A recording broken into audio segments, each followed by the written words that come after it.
Good evening, YouTube. I hope everybody's doing well.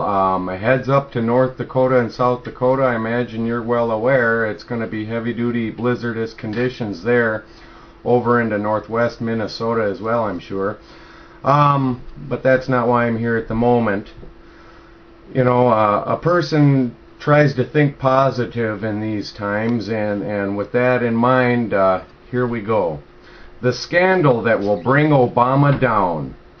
Even worse than we previously thought. A retired four-star admiral is now claiming that Barack Obama intentionally conspired with America's enemies to stage a bogus attack on the kidnapping of an American ambassador so he could negotiate the release of a hostage and bolster his mediocre approval ratings just prior to the election. But it seemed to backfire, as we know. The Washington Examiner, quoting retired four-star Admiral James Lyons, writes, "The attack on the American consulate in Benghazi was the result of a bungled abduction attempt, the first stage of an international prisoner exchange. That would have ensured the release of Omar Abdel Rahman, the blind sheik." We remember that character.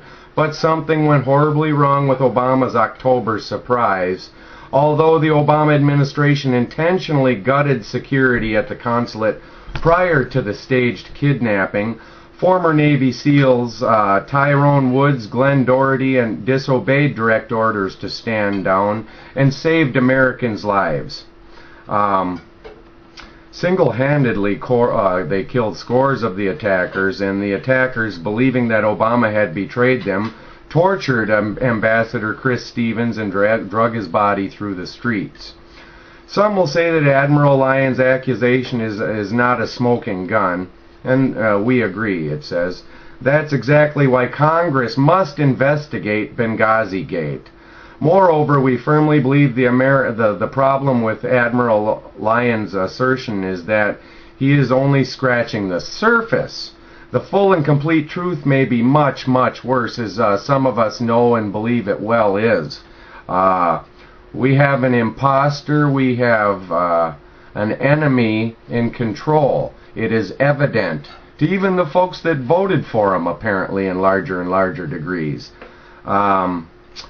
Benghazi Gate is not about a bogus YouTube video or a series of lies. It's not about the Obama's administration's foreign policy ineptitude.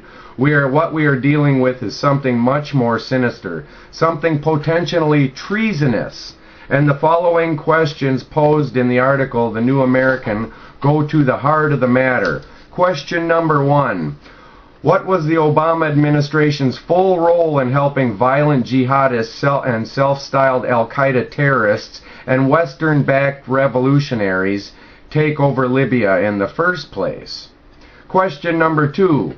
Did the half-baked scheme to arm jihadist leaders who had previously fought U.S. troops in Iraq contribute to the attack, as countless experts and officials have suggested?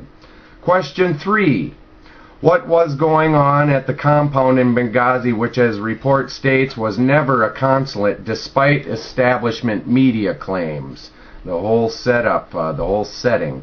Number 4 question. Was Ambassador Stevens recruited in arming jihadists and terrorists to wage war on the Syrian regime after what Obama called the success in Libya, as a growing body of evidence suggests? Question 5. Why did the administration claim for so long that the attack was just a protest over a YouTube video gone awry, even when they knew it was not the case?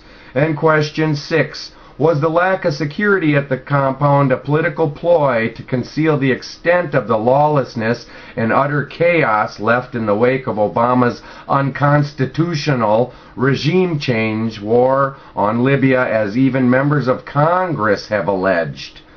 It's clear Benghazi Gate is only a small piece of a much larger operation, an attempt to conceal what the New American calls the Obama administration's role in helping violent jihadists and self-styled al-Qaeda terrorists.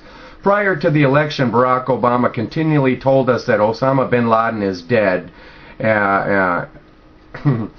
But the sad truth, Osama bin Laden's organization is alive and well, and Obama regime may be giving aid to comfort this terrorist network.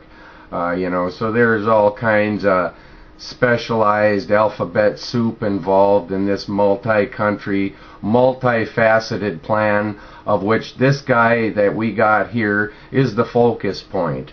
Now, I was going to bring it up later on when the timing was right. I hope I got a little bit to talk about time-wise.